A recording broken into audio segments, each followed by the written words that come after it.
Hello Virgo, welcome to your reading. Thank you for checking out the channel. We're going to be doing a general reading for you guys today, so it may or may not resonate. If it does resonate, awesome. If it doesn't, you can always check out another Virgo reading I have on the channel. That might help you. Or if you happen to be born on a cusp, you can check out your cusping sign. That might help as well. I also do have some Chinese zodiacs, so if you know the animal you were born under, whether for the year, month, day, or hours, you could check out your animal as well, or more likely animals. I'm actually going to probably go ahead and do the Chinese zodiac next week because I had a lot of fun with that. So I guess look out for that. Look out for your animal next week, or animals. We're going to be doing the Counting Crows spread, and we're using the Murder of Crows Tarot for the main energy. We're going to be using the Tarot of a Moon Garden to clarify, and then we're going to be bringing out the Alice in Wonderland Oracle cards for anything else in a rune casting tray with some dice at the very end. Right there.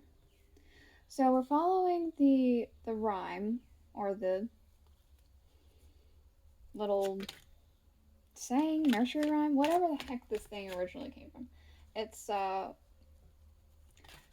talking about when you count crows, which each one represents. So 1 for sorrow, 2 for mirth, 3 for funeral, 4 for birth, 5 for rich, 6 for poor, 7 for a witch. I can tell you no more. That's what we're following here today. So yeah, we'll go ahead and get the rest of these guys out, and then we'll get started with the reading. We will be looking underneath as well for each of the cards.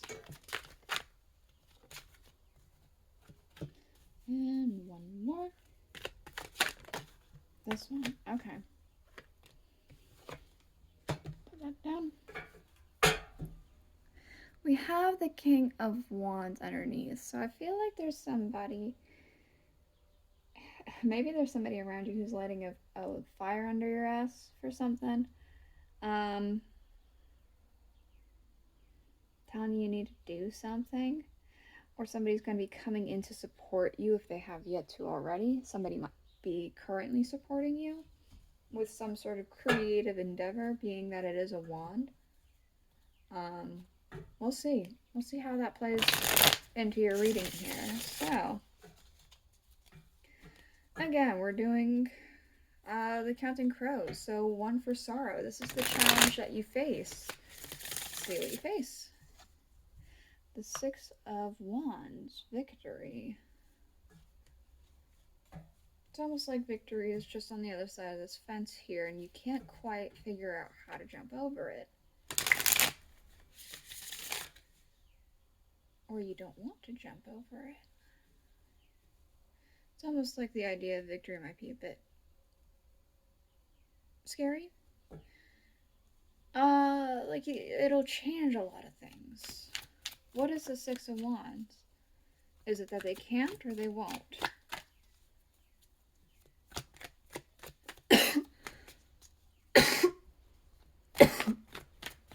Excuse me.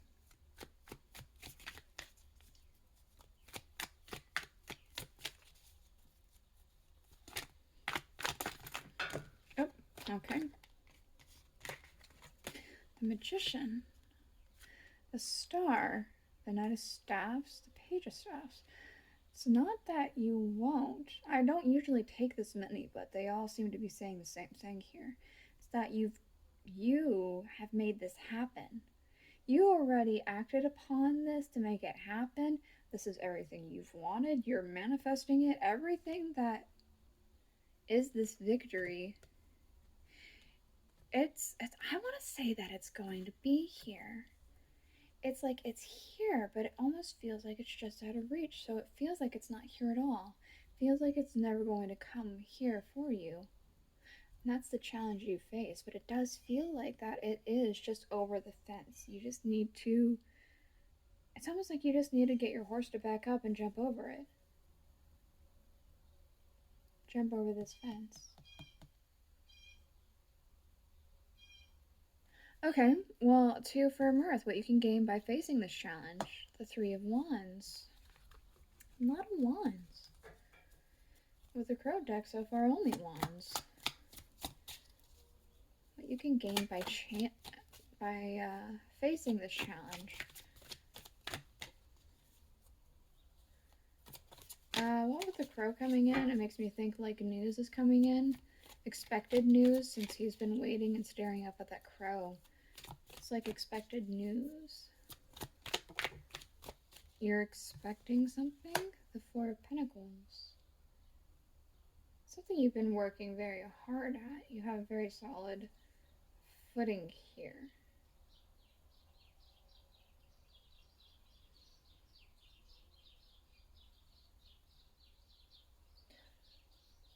Huh. Okay. Solid footing.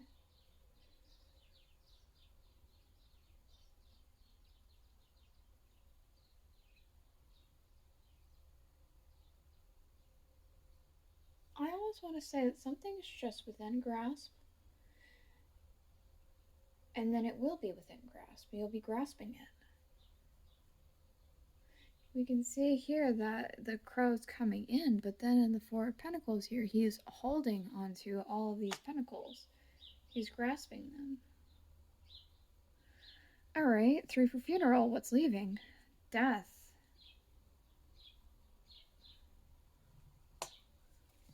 Alright. Death.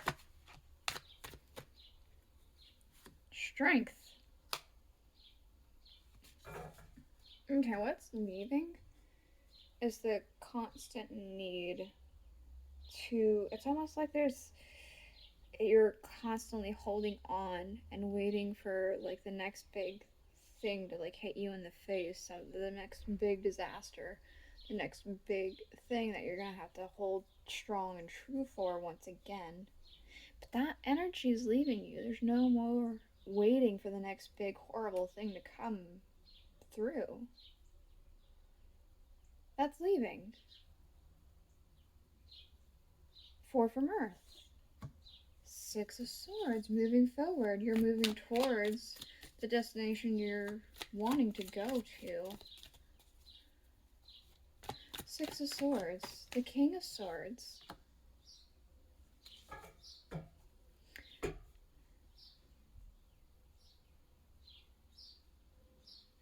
I feel like you're going towards a person here. There's like a person who has some sort of power, authority, something like that. There could be some sort of thing happening where they're trying to communicate with you. Or you're needing to communicate something with them. But I do feel like this is a person who comes off intimidating, yet you have their favor, or they've reached out to you or something like that.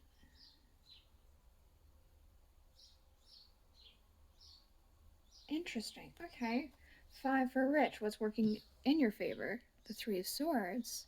Perhaps the heartaches and pains that you've already suffered is helping you through certain things, helping you get to this point in your life that you are currently at. And what's with this? The Ace of Cups. We have extreme sorrow and extreme happiness.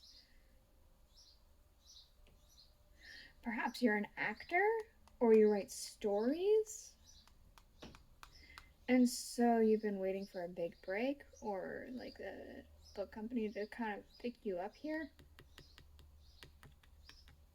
It's kind of got that energy here, or something, it's almost like something big, with 2 kings involved.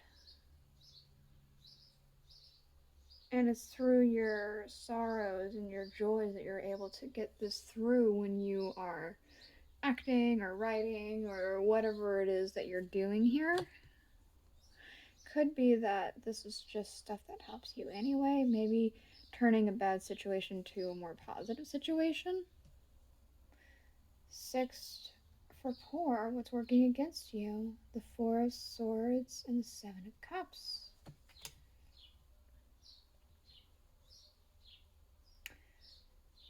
The resting, it's almost like a ragged tiredness I'm kind of getting with these two put together. Actually, from this I'm getting dreams. There could be dreams that you're holding on to that you need to not hold so tightly with. And I don't mean like goals, ambitions kind of dreams. I'm meaning literal dreams.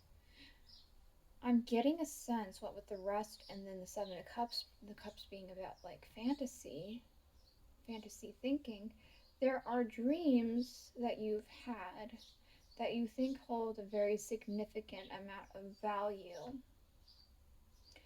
But I feel like you need to let go of some of those ideas. What's with this Four of Swords and the Seven of Cups? Okay. The King of Pentacles, we're getting so many kings. Temperance, the moon, illusions, and dreams. Yeah, you need to let those dreams go, because more often than not, even if they're like prophetic dreams or whatever, it's more about symbolism than literal translation here. There might be some things that stick out to you, but don't take those as your life and your reality. I'm getting a sense of needing to get out of the reality, what with the moon here. Get out of this dreamlike energy, come back into balance where you're able to look at it with a more realistic perspective and a more three-dimensional perspective, more based on reality, more symbolic as opposed to reality. Like my dream is reality, absolutely, when there might be just something in it that's just like, here's just a little bit you need to know, if you're somebody who's like that. I'm not reading this as any other way, so sorry if that doesn't make sense for all of you. That's the only way this is coming across. Okay, 7 for a witch, I can tell you no more. The 8 of Cups.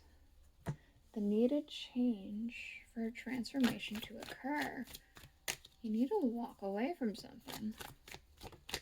There's something you need to walk away from. A state of mind, a person, a way of doing something. There's something that you need to walk away from here. Give me a minute. The card fell. The 7 of Swords. This could be...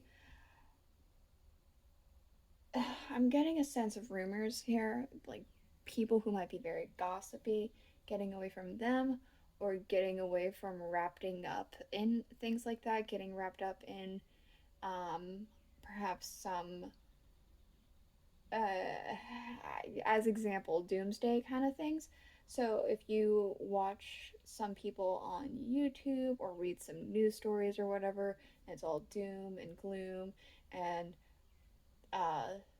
these people are awful, that person's awful, yada yada yada, you might need to step away from that for a good bit, because it might be consuming you in a sense.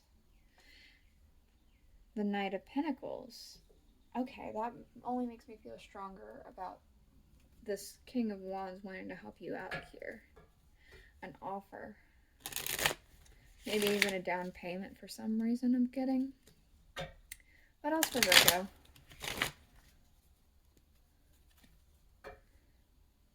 What else for Virgo? This one. Manage to be glad. Create your own happiness regardless of conditions. I feel like that's very much tied in with what I had just said about this 8 of Cups and the 7 of Swords. Changed in the night. You have changed quickly. I feel like this is going to happen overnight. I'm not saying tonight or whenever you see this. I'm saying that this is just going to flip like that. You're suddenly going to be over on the other side of the fence, and it's just going to be everything you've wanted. What else? What else for Virgo?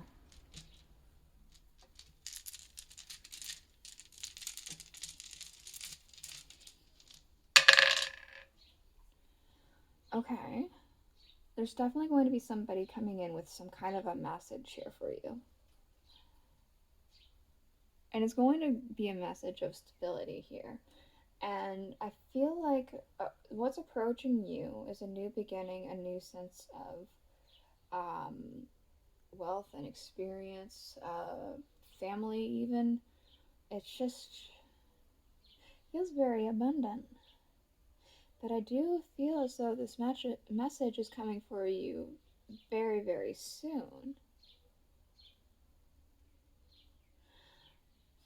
Okay, well, this is the reading I have for you. I hope you enjoyed it. I hope it helped you. If it did, please let me know in the comments below.